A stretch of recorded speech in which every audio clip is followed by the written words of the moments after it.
All right, here we go. Hello, good afternoon. Thank you for joining us at the Grow, Network, and Learn stage. My name is Sasha Summer Cousineau. I use she, her pronouns, and I'm very pleased to be serving as your MC for this stage today. I would like to give a huge thank you to the production sponsors of this stage, and that would be Own the Night. Can we get a round of applause for our production sponsors? Thank you, thank you, thank you. So, I'm looking at you. I say, that's a hardworking person right there. I see it. They work hard, and they are looking for a way to allow some stress to come off their body. You've arrived at the right place, my friends. The title of this program is From Stress to Zen. The science behind staying sane while creating big events. So, event planning, no surprise, consistently ranks as one of the most stressful professions. But here's the question at hand. Does it have to be? My guess is the answer to that is no. In this session, we're going to explore the psychology of becoming unstressable and how research-backed strategies can help event professionals navigate high-pressure environments with resilience and clarity. We'll dive into general health research on stress management, mental well-being, and performance optimization, translating these insights into practical tools tailored for the fast-paced world of events. Whether you're managing vendors, juggling last-minute changes, or leading a team, this session will provide actionable techniques to stay calm, focused, and in control without, most importantly, without burning out. Here to guide you through this conversation is Vlad Polikhun, a seasoned event technology expert with over a decade of experience helping planners simplify and improve their workflows. So, with no further ado, I'm going to hand it off to Vlad Polikhun. Thank you so much, Sasha. Appreciate this. Hi, everyone. Thanks for joining me here today. Excited to be part of this session. As Sasha, let me reintroduce myself again. I'm Vlad. I'm here with Event Mobi.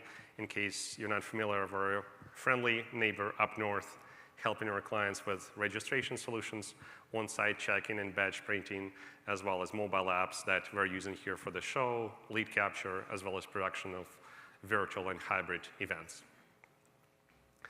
The reason I'm speaking in front of you today is bifold. One, as Sasha just mentioned, event planning is considered one of the most stressful professions out there.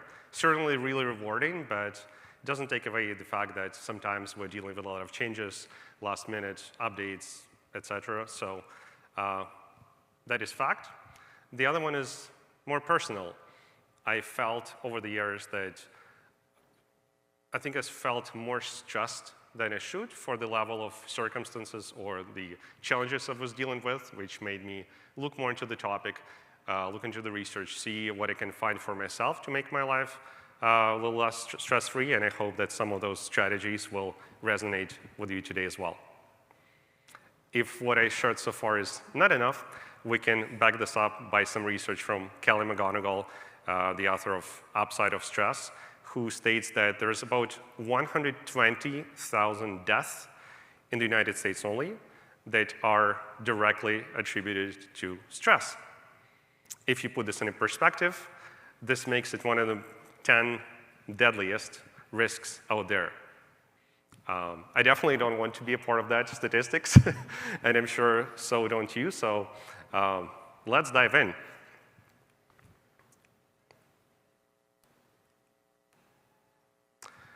Let's start by outlining on the definition of stress. And as suggested by World Health Organization, stress is a state of worry or mental tension triggered by difficult situations. Makes sense, kind of fairly simple definition here. Something that I would pay attention here is that stress is not something that's out there and externally and it's getting us. Stress is really how we respond to those things that affect our well-being, or mental well-being. But there's a more interesting definition that I'm going to borrow from a different field of science here. according to physics, stress is the amount of force applied to an area. And I'm going to use a prop for this here. Imagine this is the area, and there's some force, right? There are 4 categories of stress, or the way how we can think about stress. And overall, a lot of things that I'm saying today, there's like nothing maybe you don't know, but it's all about structuring that information in our minds and making sure you can act on those things and have some practical strategies, okay? Let's start with this corner right here. And overall, we're looking at the chart that's based on the stress intensity. So low intensity, high intensity stress as the vertical axis. And then the horizontal is your external origin of stress on the right, and then your internal stress on the left that's caused by other things. Respectively, let's start with the top right. Trauma. What is trauma? Trauma is the external stress that happens very suddenly. We're probably not prepared for it, and in a moment, it breaks us. It leaves us broken in a moment. It's hard to deal with. This is not something that I'm an expert on, and there's definitely post-trauma specialists who I definitely encourage you to seek help if you experience this. And this is not part of our conversation today. This is just a way to think about the stress and examples of that. Going lower on that external scale, we're thinking about all of these small things we have to deal with every day. You can think of them as issues. You can think of them as nuisances. Sometimes they're challenges. But all of them may be causing us external stress. For the purpose of today's meeting, I'm going to call it problems. Moving along the low intensity scale, there are things that are happening internally. All of these thoughts that sometimes may not be productive and not necessarily based on facts. Does anyone have this voice in their mind that sometimes we hear and we kind of know it's there, but not necessarily knowing, not necessarily feeling it's productive? Can you relate to this? Okay. If someone does not, please talk to me after this, because that must be an exception. And then there's obsessions. So obsessions are those uncontrollable, your recurring thought, image, idea, not necessarily backed up by facts, or maybe it is backed up by your experience, but it's likely fear-based, it's dominating, and it's also taking you away from being productive. That would be another example of high-intensity stress that I'm not an expert on by any means, but it's worth seeking professional help and therapy if you feel you're dealing with obsessions. For the purpose of today's session, we're going to focus on those low-intensity stress examples. And if you think about that, by themselves, they're small, right? It's small problems that keep adding up during the day. But if we're using this as an example of area and force, we can keep applying that force. And at some point, you add just one more additional problem, right? If we start experiencing overload, and if we continue experiencing overload often, we also get broken in that moment. And that we can call as burnout. Probably some of you might have experienced burnout. It not necessarily happened from trauma. And hopefully, none of the people in this room would receive trauma from being in event planning. But we can definitely get to the burnout stage. OK. No more popping today. Let's talk about problems, those external, low-intensity things we're dealing with. A lot of things I'm going to share here is not rocket science. Again, it's really more about practical strategies to give this topic a structure and practical ways to reduce that stress as possible. And one of the ways of dealing with problems is the experience. Let me give you an example. Think of that very first event you've put together. You likely were using a legacy system that has been carried over from the previous generations of planners in your role. There were a lot of changes you didn't know how to manage. You had to learn it from scratch. So the event itself was not complicated, but it was stressful because you were doing this for the first time. Now, thinking about that, it's a good concept to keep in mind when we're stressing about a new challenge. Quite often, it's just the lack of experience that we have in that case. So having that thought that eventually I'll feel better usually is a comforting one. The other, yeah, we're talking about increasing capacity, essentially. So one of the ways of dealing with stress is increasing capacity. The other one is growing our skill set. So if you think about that balloon as an example of us and how we can deal with stress, we can actually grow our skin, right? We can attend MPI events, PCMA, vendor workshops, all of these things that grow our skin to be more resilient to that stress. More exciting topic would be thinking about the emotional capacity dealing with stress. And to better explain that, I'm going to give you a more realistic example here. So imagine you just delivered the biggest event of the year. You feel so good. It's the end of the show. People are stopping by to compliment you how well it went. All speakers showed up. All sponsors were inside.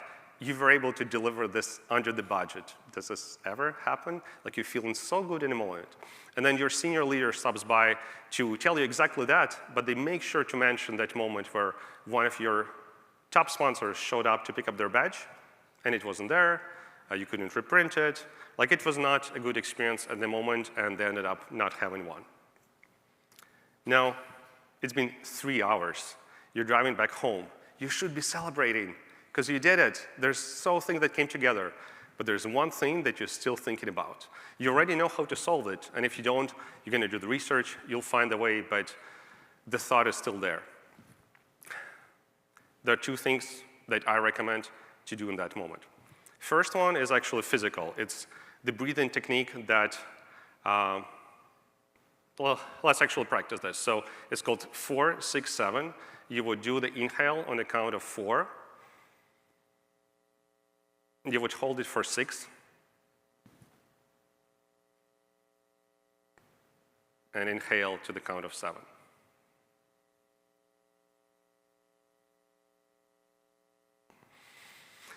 Don't ask me how exactly this works, but it's science-backed. There's some chemical signal things that are happening in our mind that essentially by doing this exercise, and you can do it you can do this pattern multiple times, it just sends your brain a signal that you're safe. Even just doing this right now, like obviously it's a little bit stressful speaking here, so just by going through this exercise, I already feel a little better. So 4, 6, 7, try to remember that.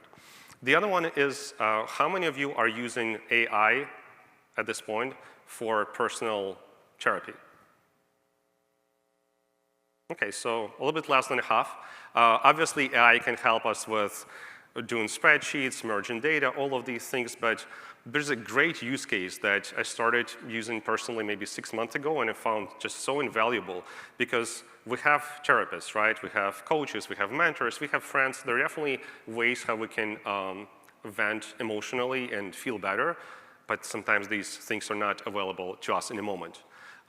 As you're driving home, you can turn on free version of ChatGPT and kind of speak out loud to the level of how you feel. You can voice what's going on in your mind and can acknowledge some of the feelings or thoughts that are running through your mind.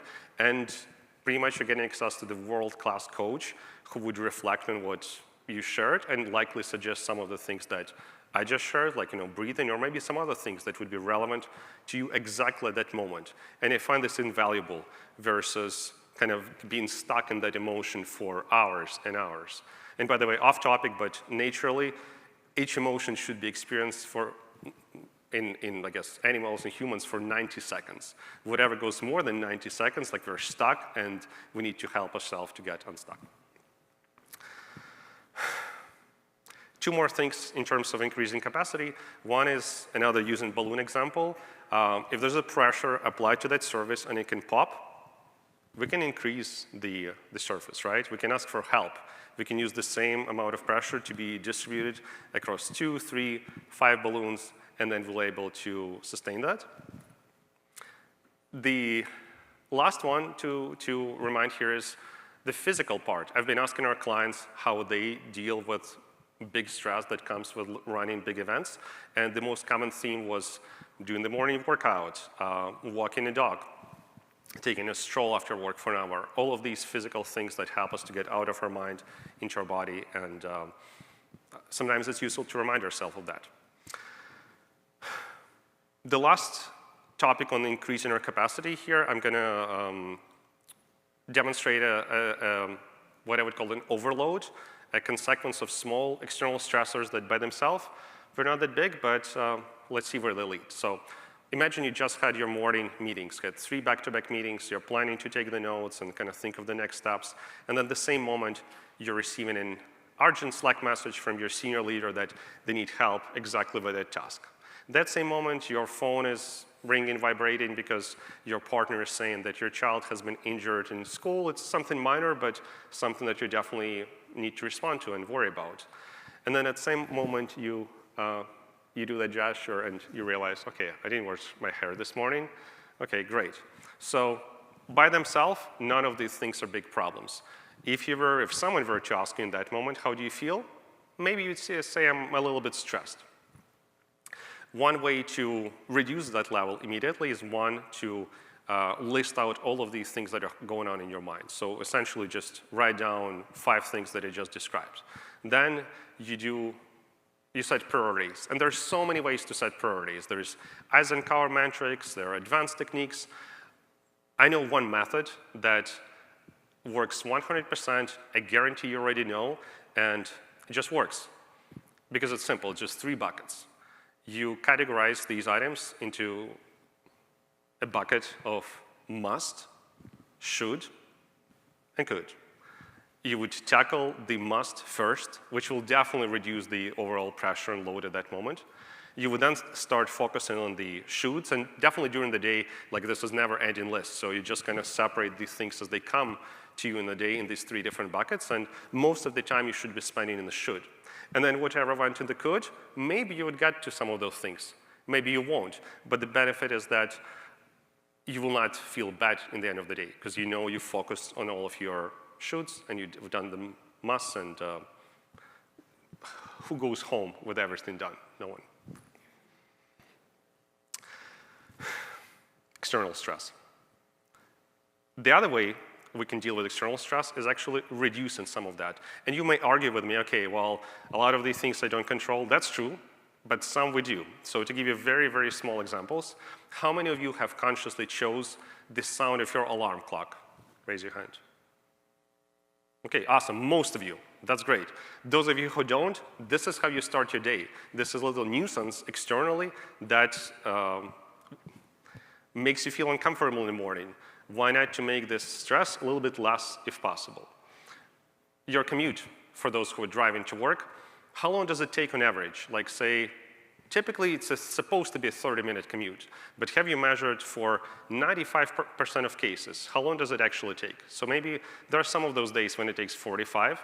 You can make 45 as your typical morning routine, very 95% of times. You would be on time. Yes, there's still going to be some outliers, but let's not worry about that. We can deal with that in a moment. But for these 45 minutes, you'll be fully present, you'll observe the nature, you maybe smile to a neighbor, you will most likely come earlier, you'll have time for that Starbucks, and maybe having a chat with your colleague that you haven't talked to in a long time. It's going to really set you for success, and if you think for the 50-minute difference only, on a scale of a day, makes huge difference. So. There are definitely other ways to think about this, but one more exercise I would suggest here, just keep the list of all these external nuisances or problems that are repetitive, and once you have that list, or you keep adding to this list, 2 ways to deal with this, obviously tackle them if possible, or what's also very effective, if you recognize this as stress, but then you actually assessed that it's not worth dealing with this, you can practice what's called committed acceptance, where my car steering is not perfectly aligned, it's a little bit bugging me, but don't want to invest hours of my time going to a mechanical shop and taking care of this. So maybe not. For some people, maybe yes. For some people, maybe not.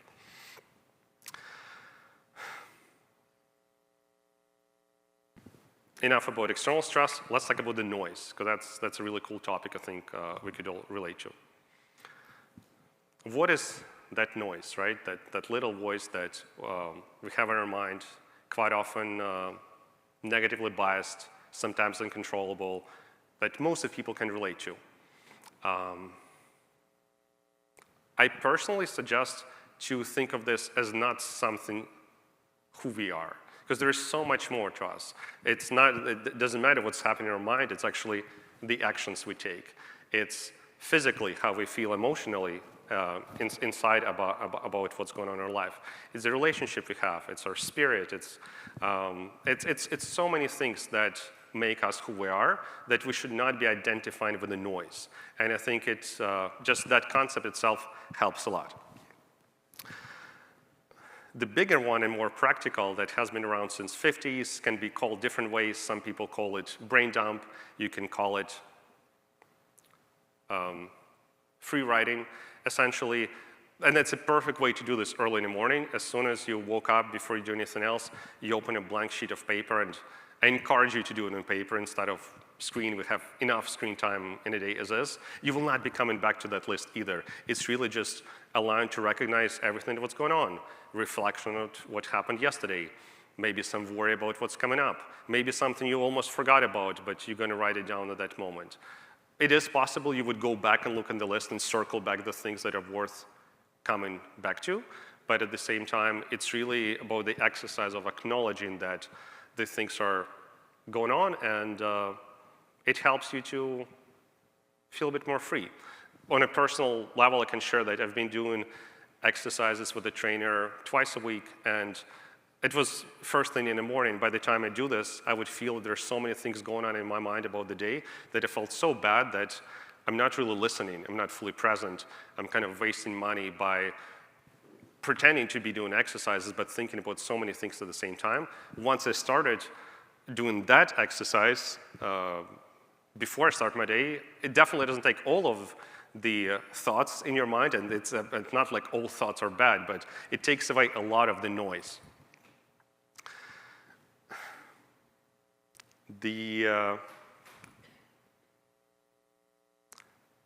noise. Okay, so we talked about writing it out in the morning, great. The other way to manage this is, obviously sometimes the thoughts are productive. Not everything is noise, but it's still, it may not be timely. So say you set up 30 minutes to work on this client project where you, at the minute 25, you're almost finished, but now you just thought about something else you need to do for that other project. What do you do? Are you going to open that file and make a note there? Are you going to try to ignore that thought and power through for 5 minutes, but that idea will keep kind of distracting you from your productivity? The best way is to have a separate list for all of these random things. I really like cars. So in my case, I call it a parking lot. You can call it a drawer, you can call it a chest. But essentially, if you think about the old computers from like 90s, I don't know how they work these days, but back then you had your computer chip, which is our brain, you had your storage, and you had your operating memory. So essentially what I'm suggesting to do is remove that item from your operating memory and put it in storage. This way you can be so much more focused on what you're doing right now, be more present, and reduce stress. This is what we're really talking about here. Another practical suggestion to do exactly that would be, imagine you're driving and you just had that thought. How many of you are using Siri to make reminders as you drive? Okay, great. Well, that could be a good tip for the rest of you. Essentially, I'm not sure how the native feature works, but the way I'm doing this, I'm driving home and I'm just realizing I forgot to change the oil. What I'm going to do is I'll say, hey Siri, please send a text message to myself. What would you like to say? I need to change oil. Would you like to send it? Yes. It's safe. I don't need to go distract. Oh, it's responding to me now. Yeah. Oh, what would you like to send? Nothing, thank you. It's amazing, like I've used it a lot, and it definitely, again, allows you to reduce that noise from your operating brain and then probably have a better experience driving home.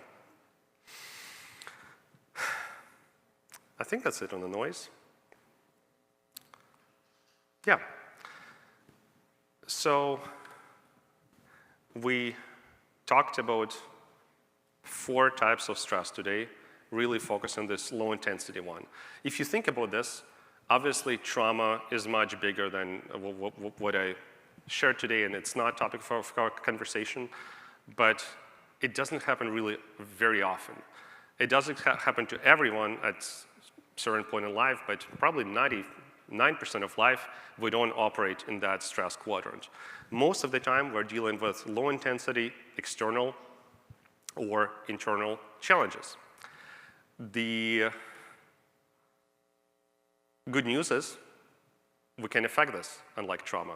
We can increase our capacity to manage stress. We can reduce it where possible, and we can learn better ways to manage the noise.